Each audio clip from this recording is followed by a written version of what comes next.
कोविड-19 में देश और दुनिया के सामने बहुत सारे संकट खड़े किए और इन चुनौतियों के समय में भी भारत के यशस्वी प्रधानमंत्री आदरणीय मोदी जी अवसर देखते हैं और कहीं ना कहीं पिछले कल का उनका जो देश के प्रति संबोधन था उसमें स्पष्ट तौर पर दिखता है कि आत्मनिर्भर भारत बनाने के लिए ये जो संकल्प उन्होंने लिया है, ये जो सोच अपनी देश के सामने रखी है, इसने एक नई ऊर्जा देशवासियों में भर दी है। जहां अपने घरों तक सीमित थे लोग, आज वो आत्मनिर्भर भारत बनाने के इस संकल्प में जुड़ने जा रहा है और संकट में अवसर देख रहा है। और शायद यही कारण है कि दुनिया के मुकाबले अगर भारत का देखा जाए तो इस लड़ाई में बहुत अच्छे कदम रहे। यहां तक कि दुनिया भर के देशों में दवाइयां तक पहुंचाने का भी संकट के समय में अगर किसी ने काम किया तो भारत की दवाइयों की कंपनियों ने किया, जिसमें भारत को बहुत प्रशंसा भी मिली है। यही नहीं, सबसे पहले कोविड-19 को चलते मोदी सरकार ने जो पहला कदम उठाया वो प्रधानमंत्री गरीब कल्याण योजना के रूप में लेकर आए कि देश के गरीब को भूखा ना रहना पड़े, उसको कोई दुख तकलीफ ना हो। और 1,70,000 करोड़ का ये पैकेज माननीय वित्त मंत्री जी ने आप सबके सामने रखा था।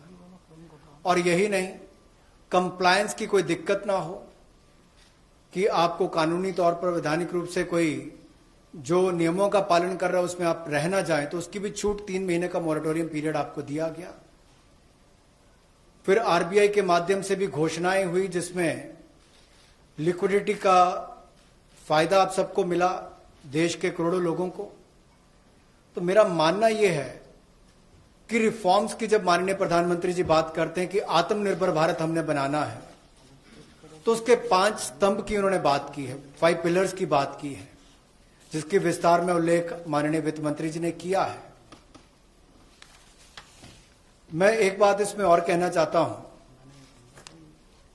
कि ये जो हम इकोनॉमी की बात करते हैं, अर्थव्यवस्था की बात करते हैं, पहला स्तंभ आधारभूत ढांचा हमारा ऐसा हो जो आधुनिक हो। और यही नहीं, हमारे सिस्टम जो है वो 21वीं शताब्दी में हमें विश्व गुरु बना सकें, उस लायक हम बनाएं। वाइब्रेंट डेमोग्राफी की हम बात करते हैं, युवा शक्ति को हम राष्ट्र शक्ति और राष्ट्र निर्माण के रूप में लगाएं और उनका लाभ उठाएं। और डिमांड को कैसे बढ़ाना है और डिमांड सप्लाई चेन का समन्वय कैसे बना रहे और अर्थव्यवस्था आगे और कैसे बढ़े, इसके इस्तेमाल को करने की भी जरूरत है। बोल्ड रिफॉर्म्स का पूरा लेखा जोखा माननीय वित्त मंत्री जी ने पिछले 6 वर्षों का दिया है। मैं यही कहूंगा, बड़े निर्णय करने के लिए मोदी जी जाने जाते हैं। चाहे वो गुजरात में आए भूकंप के समय वापस कच्छ को खड़े करने की बात हो, या आज के संकट के समय भारत में पीपीई और मास्क के निर्माण की बात हो। और कहीं ना कहीं यही सोच भारत को आत्मनिर्भर भारत बनाने जा रही है।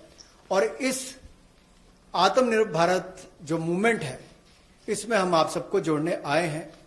20 लाख करोड़ का ऐतिहासिक पैकेज माननीय मोदी जी ने पिछले कल घोषणा की है और प्रधानमंत्री जी ने हमें निर्देश दिया है कि प्रतिदिन अलग अलग सेक्टर्स को लेकर आप सबके बीच में आकर इसके विस्तार में हम लोग जानकारी दें। तो माननीय वित्त मंत्री जी आपको अगली जानकारी देंगे कि आज किस सेक्टर को लेकर हम आप सबके बीच में आए हैं। लेकिन बोल्ड रिफॉर्म्स 6 वर्ष भी होती रही, अब भी होगी, जब तक भारत आत्मनिर्भर नहीं हो जाता। उस दिशा में लगातार काम चलता रहेगा।